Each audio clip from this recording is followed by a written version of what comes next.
MCA must go together with Barisan Nasional.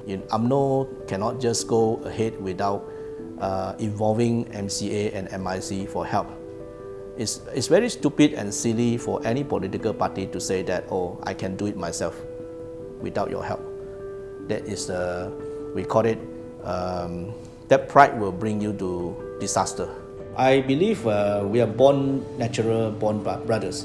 If you join PH, I don't think they need us. You become independent, politically you are committing suicide. Kalau kita berperang, kita bukan satu orang pergi perang, kita 3 orang pergi perang.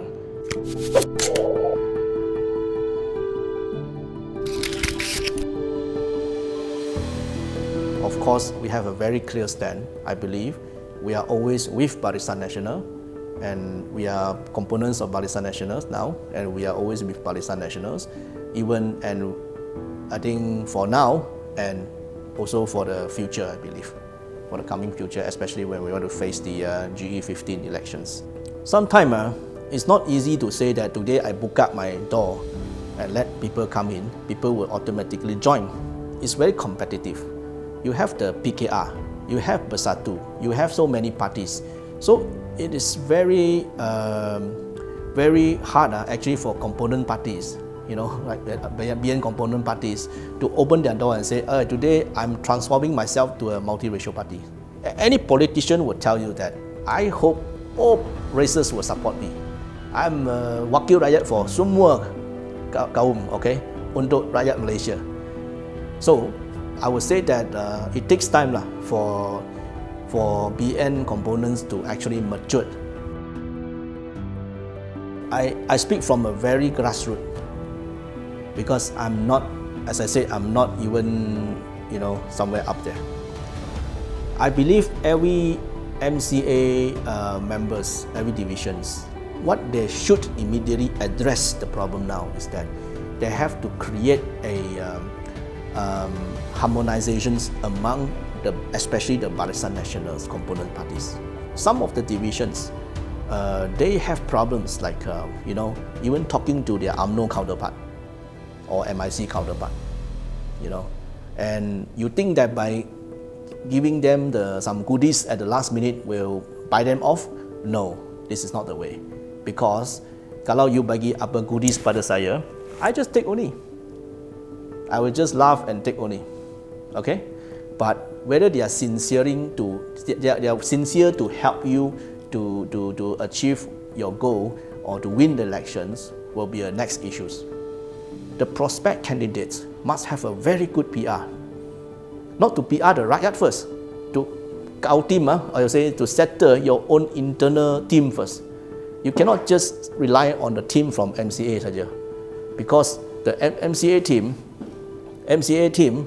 might not have influence in the kawasan Melayu. So you have to rely on your counterparts, So does the candidate have such a good organizing team or what?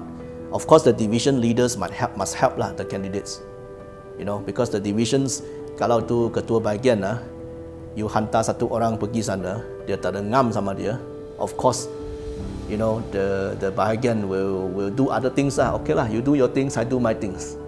I think you are wasting your time and money. You're not going to win the elections.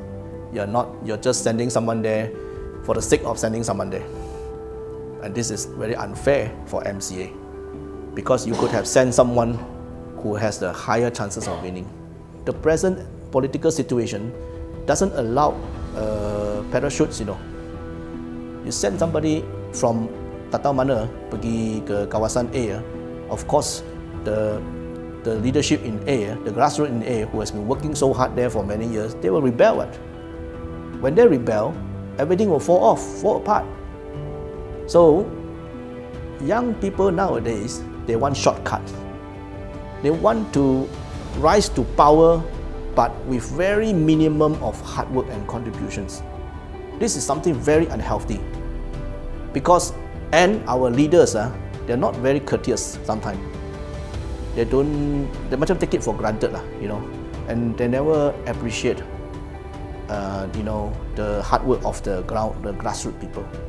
So they simply send, you pergi sana, because I favorite you. Favoritism, yes, you will make the person happy because the person every day puji you like God. Of course, you will make you happy, right? Of course, you make him or her happy, and then you think that it will strengthen your political stance in the party. But unfortunately, it won't happen.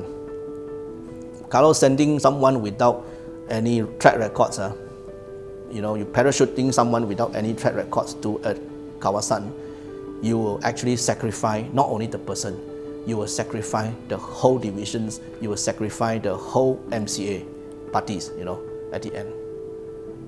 The problem with MCA, I think leadership is that they really need to think about these issues. Not just from a self-particular point of view, but as a party as a whole.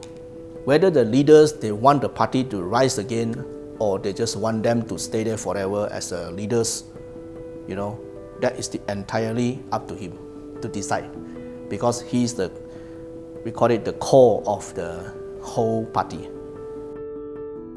Those days, MCA youth are very strong organizations, the Pemuda. All the past MCA presidents were involved in the MCA youth sections. They were either the Secretary General or the Ketua Pemuda. You want to see the future of MCA, you can see it at the future, the present youth leadership now. We need to do our best to recruit the best leaders we have, because we have to train these people, form these people to become the future of the political parties. They can one day, like he or she might be a Ketua Wanita, Ketua, Secretary General, Presidents or Night Presidents, or he or she will become the Wakil Rakyat of MCA. We just don't do it because to pump up the membership numbers. We want to do it because we want to train leaders. I think for me as a Gombak chief, of course, I was in the youth for many years, as I told you. We actually play a lot of emphasis during that time, and I was quite lucky because I was given the opportunity to become the Ketua Pemuda for so long. And from there, I learned about how you should organize things, even from the grassroots level. It's very unfortunate now many youth leaders, they are not from the grassroots levels.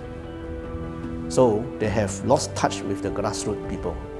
When a leader's on the top, you do not know how to manage or how to organize your grassroots. You do not have the organizing capability. And when you lost the organizing capability, it's unlikely that you will become a very successful, I would say, future leader for MCA. Kalau you tak kena organize satu pun, macam mana you boleh do this and that.